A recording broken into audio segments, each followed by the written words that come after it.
मनाजिले Karbala. 60 हिजरी 27 रजब अपने नाना हजरत मोहम्मद मुस्तफ़ा सल्लल्लाहु अलैहि वसल्लम के रोज़े मुबारक पर आखिरी हाजिरी देने के बाद इमाम हुसैन शहर मदीना छोड़कर मक्का की जानिब चल पड़े और 4 शाबान को मक्का पहुंचे और 8 जुल्हिज्जतुल हराम को मक्का से करबला की तरफ चल पड़े। इस सफर में इमाम हुसैन रदियल्लाहु अन्हु ने तकरीबन 20 जगहों पर स्टे किया।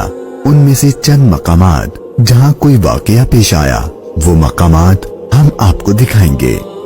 पहली डेस्टिनेशन बुस्तान इब्ने आमिर क्रॉस करने के बाद जब इमाम हुसैन रदियल्लाहु अन्हु दूसरी मंजिल सफ़ाह पर पहुंचे तो वहां आपकी मुलाकात अरबी के एक मशहूर शायर फरजदक से हुई जो बाय चांस कूफा से ही आ रहा था। आपने इससे कूफा की सिचुएशन के बारे में पूछा तो उसने कहा, ए नवासे रसूल, उनके दिल तो आपकी फेवर में है लेकिन उनकी तलवारें आपके अगेंस्ट हैं। इमाम हुसैन का तीसरा स्टे जाते इर्क नामी सुनसान और वीरान जगह पर हुआ जहां एक शख्स बशीर बिन गालिब ने इमाम हुसैन के काफले वालों को टेंट्स लगाते देखा तो वो बड़ा हैरान हुआ। फिर उसने आकर इमाम हुसैन से मुलाकात की तो दौरान गुफ्तगू इमाम हुसैन ने उसे अपने सफर का मकसद बताया और साथ अपनी शहादत की खबर भी दी। इमाम हुसैन का चौथा स्टे हाजिज था। इस मकाम पर आले रसूल ने कुछ देर आराम फरमाया और इमाम हुसैन रदियल्लाहु अन्हु ने कूफा वालों के लिए एक खत लिखा और उसे हजरत कैस के हाथों कूफा वालों को रवाना किया। 5वीं मंजिल बाजुल उयून और 6ठी मंजिल हुसैनिया को क्रॉस करके इमाम आली मकाम जब 7वीं मंजिल जरूद पर पहुँचे तो आपको जुहैर बिन अल कैस नामी शख्स मिले जो कि हजरत उस्मान गनी के करीबी लोगों में से थे और हज अदा करके आ रहे थे।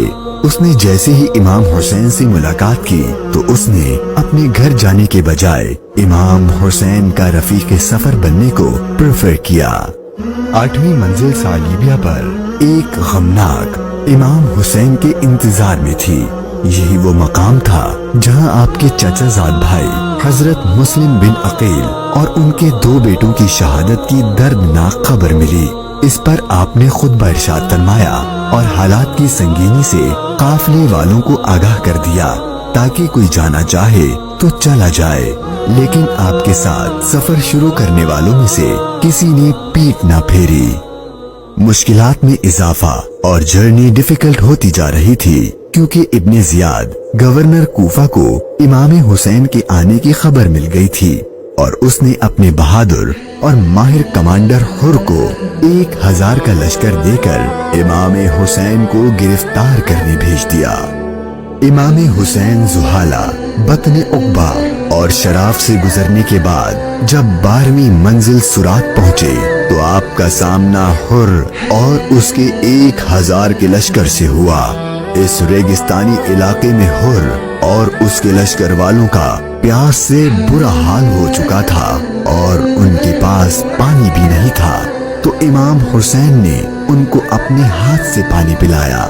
फिर आपने उनके सामने तकरीर की और जब आप जोहर की नमाज पढ़ने के लिए खड़े हुए तो आपके काफिले वालों के साथ हुर के लश्कर ने भी आपके पीछे नमाज पढ़ी।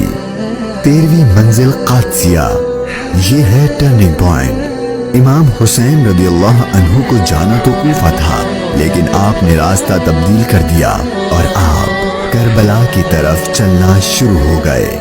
इमाम हुसैन अपनी मंजिल शहादत की तरफ सफर करते हुए मुगीसा, उज़ीबुल हिजानात, बैदा और ज़ू हुसम के बाद जब 18वीं मंजिल कसरे बनी मुकातिल पर पहुंचे तो शाम हो चुकी थी।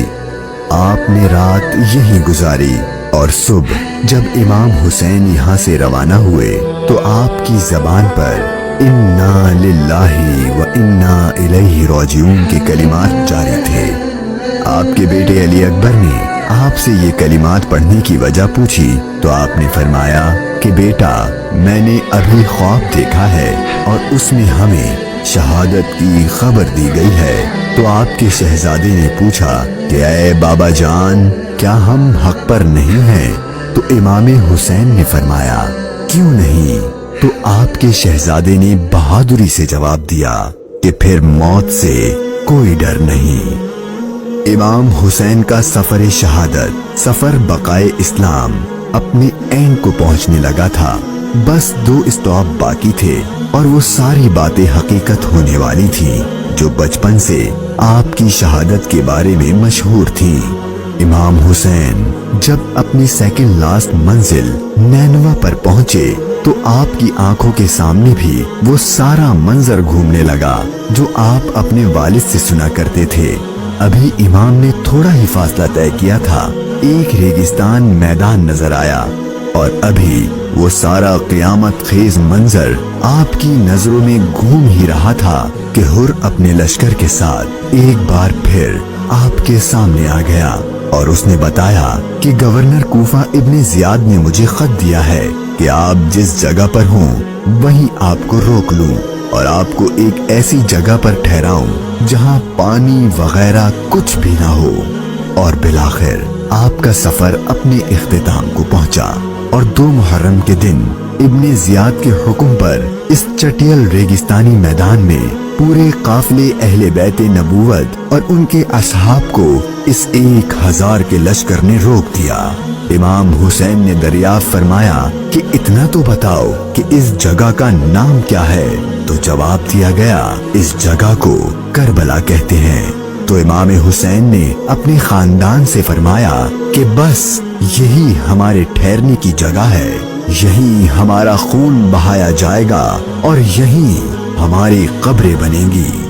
یہاں یزیدی فوج کی گستاخیاں دیکھ کر امام حسین کو سب سے پہلے روکنے والے حضرت حر رضی اللہ عنہ امام حسین کی بارگاہ میں معافی مانگ کر حاضر ہوئے اور اپنی جان آپ پر قربان کر دی۔ یہی کربلا کا میدان آپ کے طویل سفر کی 20ویں اور آخری منزل تھی اور 8 دن بعد اہل بیت اطہار پر ظلم و ستم کر کے آپ پر اور اہل بیت پاک پر پانی بند کر کے آپ کے ساتھیوں کو بھوک اور پیاس کی حالت میں شہید کر دیا گیا۔ اور 61 ہجری 10 محرم یعنی عاشور کے دن تپتے صحرا 3 دن کی بھوک اور پیاس اور سجدے کی حالت میں امام حسین کو شہید کر دیا گیا۔ انا للہ و انا الیہ راجعون۔